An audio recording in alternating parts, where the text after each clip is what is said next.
আসসালামু আলাইকুম রহমতুল্লাহি ওয়া বারাকাতুহু। সম্মানিত দর্শক, অবস্থা দৃষ্টি মনে হচ্ছে যে সরকারের মধ্যে এক ধরনের আতঙ্ক কাজ করছে, প্রচণ্ড আতঙ্ক। তারা রাষ্ট্র পরিচালনা করছেন বা ক্ষমতায় বসে আছেন, এই যে আত্মবিশ্বাস, এই জায়গাটাতে বারবার আতঙ্ক তৈরি হচ্ছে। আপনি যদি একটা ঘরের মধ্যে ঢোকেন, প্রচণ্ড অন্ধকার, কোনো কিছু দেখতে পাচ্ছেন না, তখন আপনার কি দরকার? আলো, লাইট।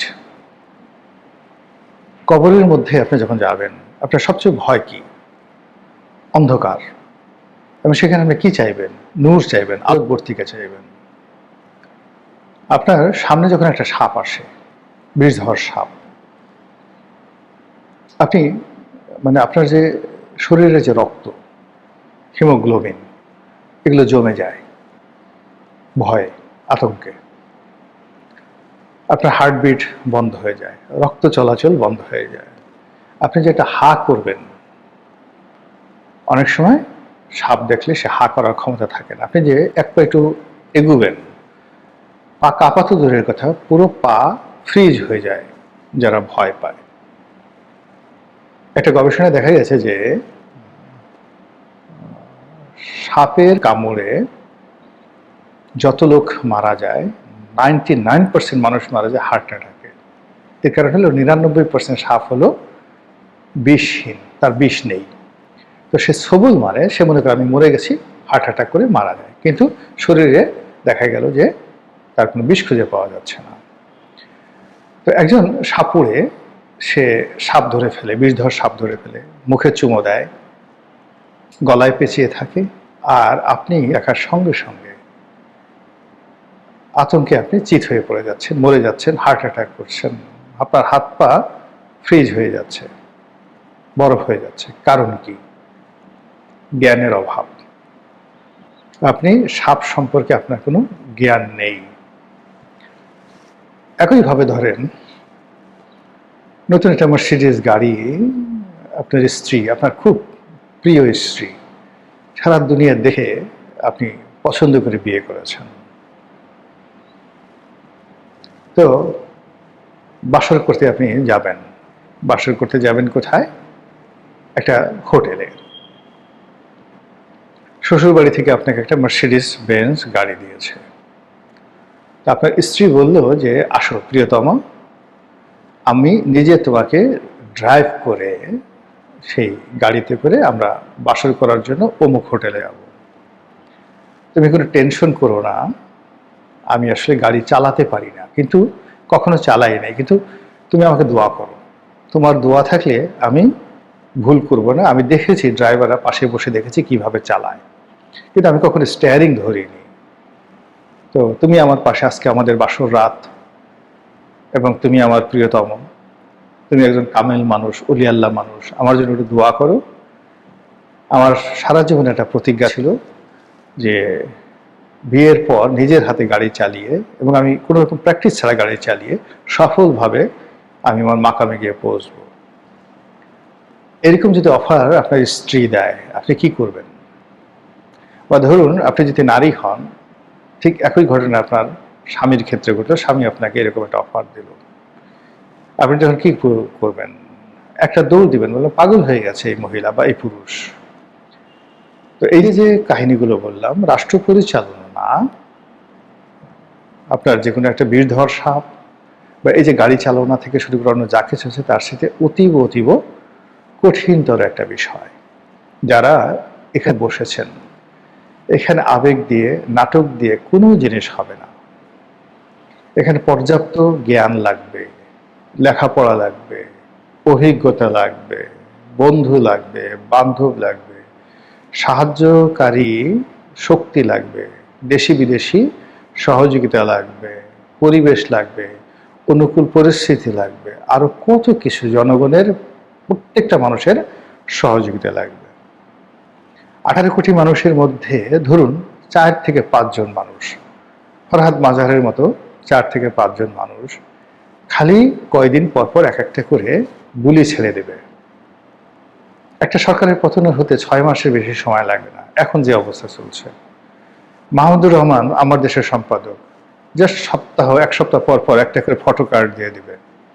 সরকারের কোথাও যেতে হবে না, কিচ্ছু করতে হবে না, এমনি আপন ভারে নুয়ে পড়বে। প্রথম আলো প্রতি সপ্তাহে একটা একটা করে ফটো কার্ড দিয়ে দেবে, কালের কণ্ঠে একটা করে ফটো কার্ড দিয়ে দেবে, আর কিচ্ছু করা লাগবে না, কিচ্ছু করতে হবে না।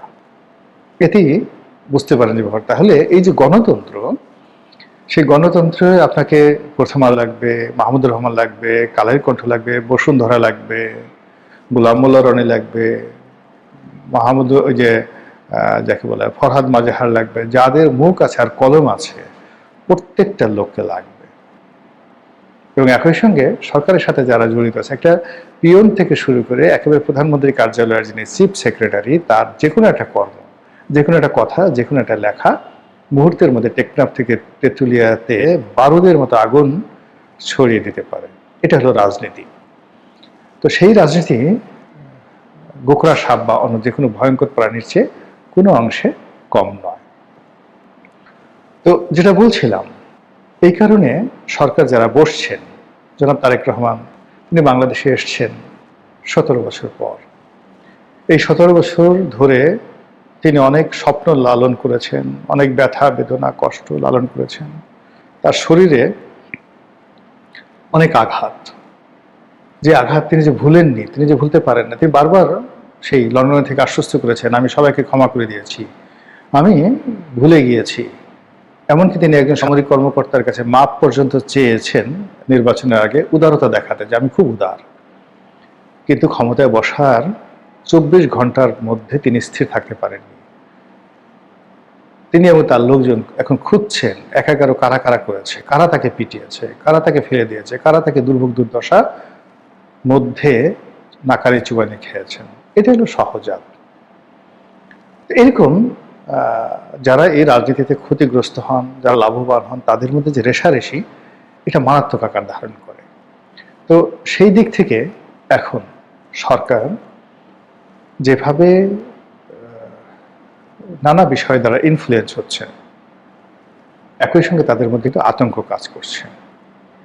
আতঙ্ক কাজ করছে আবার আওয়ামী লীগ ফিরে আসবে, আতঙ্ক কাজ করছে শেখ হাসিনা ফিরে আসবে, আতঙ্ক কাজ করছে সেই শেখ পরিবার ফিরে আসবে, আতঙ্ক কাজ করছে ভারত শেষ পর্যন্ত তাদেরকে সমর্থন দেবে না, আতঙ্ক কাজ করছে আমেরিকা হয়তো আবার সেই খেলতে পারে, আবার সেই ডিপ স্টেট পলিসি চালু করতে পারে, আবার তারা জামাতকে এনসিপিকে বেছে নিতে পারে, আবার ডক্টর মোহাম্মদ ইউনূসের যে আওয়াজ সেটা হতে পারে।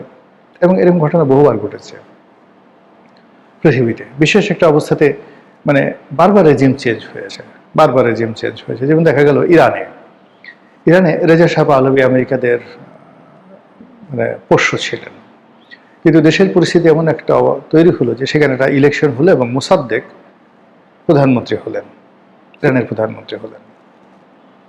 এবং ওই অবস্থায় রেজা শাহ পাহলভি পালিয়ে যেতে বাধ্য হলেন। আমেরিকাও ঠিক মেনে নিতে বাধ্য হলো এবং মোসাদ্দেকের সঙ্গে তারা কোঅপারেশন শুরু করলো। এবং কিছুদিন পর সেই আমেরিকা মোসাদ্দেকের বিরুদ্ধে সামরিক অভ্যুত্থান ঘটিয়ে দিল, ঘটিয়ে তাকে ক্ষমতাচ্যুত করে আবার তাদের যে পছন্দের রেজা শাহ পাহলভি তাকে ফেরত আনলো চীনে, মানে ইরানে। এবং 1979 সন পর্যন্ত আবার 30 বছর প্রায় সেই রেজা শাহ পাহলভি ক্ষমতায় ছিলেন।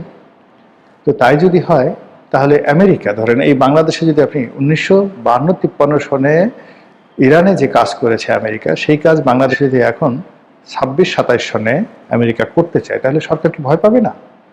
এই ঘটনা হয়তো বহুবার ঘটেছে। আফগানিস্তানে কি হামিদ কারজাইয়ের ক্ষেত্রে ঘটেনি? আশরাফ ঘানির ক্ষেত্রে ঘটনা ঘটেনি? বারবার এই ঘটনা ঘটেছে। তো আমেরিকা একবার যাকে ধরে তাকে সহজে ছাড়ে না। কাউকে ভালোবাসলে সহজে মানে তার প্রতি ভালোবাসা উঠায় নেয় না, আর কারোর প্রতি ঘৃণা করলে তাকেও সহজে ছাড়ে না। আপনি নরেন্দ্র মোদীর কথা চিন্তা করেন, কি খাতির! প্রথমত নরেন্দ্র মোদী সেখানে নিষিদ্ধ ছিল, তারপর ডোনাল্ড ট্রাম্প ক্ষমতা আসলো, নরেন্দ্র মোদীর সাথে বন্ধুত্ব হলো, কিন্তু সেই বন্ধুত্ব এখন ট্রাম্পের সাথে নেই। এমনকি যে জো বাইডেনের জমানায় জো বাইডেনের সাথেও কোনো সম্পর্ক তার ছিল না। তো এইরকম আমেরিকা, একবার যখন ডক্টর মোহাম্মদ ইউনূসকে ভালোবেসেছে, এনসিপিকে ভালোবেসেছে, আমির জামাতকে ভালোবেসেছে, এই ভালোবাসা যে আবার নতুন করে